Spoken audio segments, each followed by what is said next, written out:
那么今天下午的第一个视频，我们来聊一聊美股的 CON， 这也是来自于咱们的粉丝约稿。先说一个结论吧，从当前的一个周线上来看的话，从高位出现了一波明显的一波回落，那么回落结束之后，当前是处于一个二次反弹当中。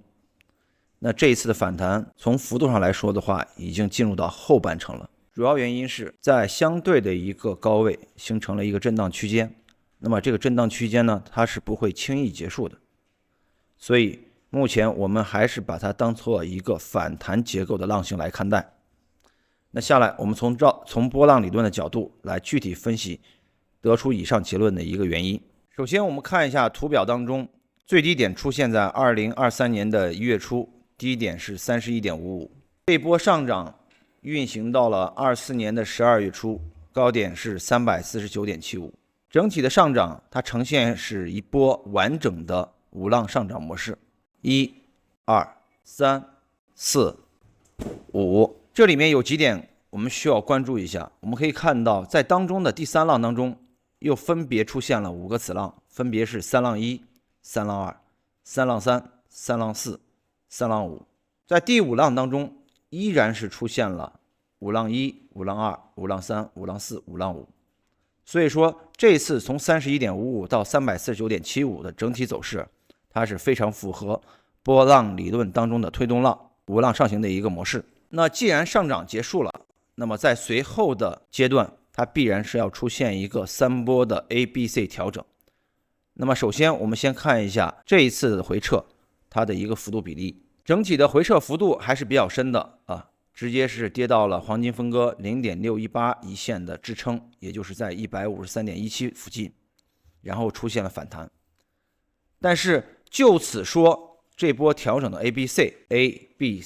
结束了还为时过早，因为之前的上涨我们看到是从22年的12月份一直到24年的12月份，等于说是将近2年时间。然后从24年的12月份到低点是25年的4月份，它的调整仅仅是运行了5个月时间，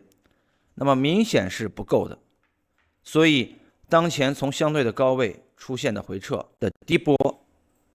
那只能整体来看作它是一个回落的一个 A 浪。二次开始反弹上行，目前所出现的这一波上涨，我们看作是一个 B 浪，那么也就意味着后期还会出现一个宽幅震荡之后的一个下跌走势，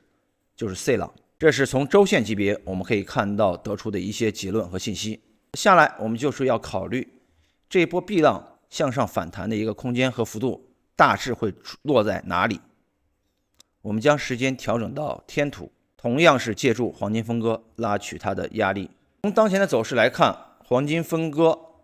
它是已经在这个 0.618 触及到了，也就是 270.27 美元，出现了一波小幅回落。但是并不能说这一次 B 浪的反弹就此结束。从当前反弹的一个力度和结构来看，整体走势大概率会运行一波出现一波流的强势形态，那么也就意味中途不会出现较大幅度的一个调整。下来我们从低点142附近来看它这次向上反弹的一个内部结构，1、2、3、4、5、6、7。如果是 B 浪级别的强势反弹，那么刚才说了是一波流形态，那么内部一般来说是出现7波。如果按照课本上的波浪理论来说的话，那 B 浪反弹它会出现一个 BA、BB、BC 3波这里是有区别的。从当前的结构划分，那我们就看到了上方的压制主要集中在黄金分割 0.764 的位置，也就是300.56美元这里。那从当前的点位来看，向上大致还有40美元左右的一个空间。但是我们从相对低位140来看的话，它其实已经反弹已经进行了差不多了。所以说现在只能说是处于这一次 B 浪反弹的一个末端后半程。当前的位置继续去中线看涨的话，已经不合时宜。反而在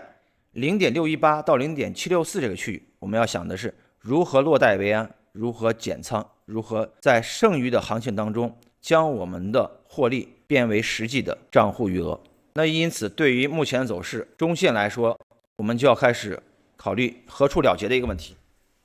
当然，短线的话可能还值得有参与一下，因为毕竟大致还有将近$40的一个空间。但是这里有个前提，就是在6月2号前天创出的这个新低240.91这个位置不能被再次跌破，因为一旦跌破，就预示着这个 B 浪反弹已经提前结束了，后期可能就没有向上摸到$300.56这样的一个可能性了。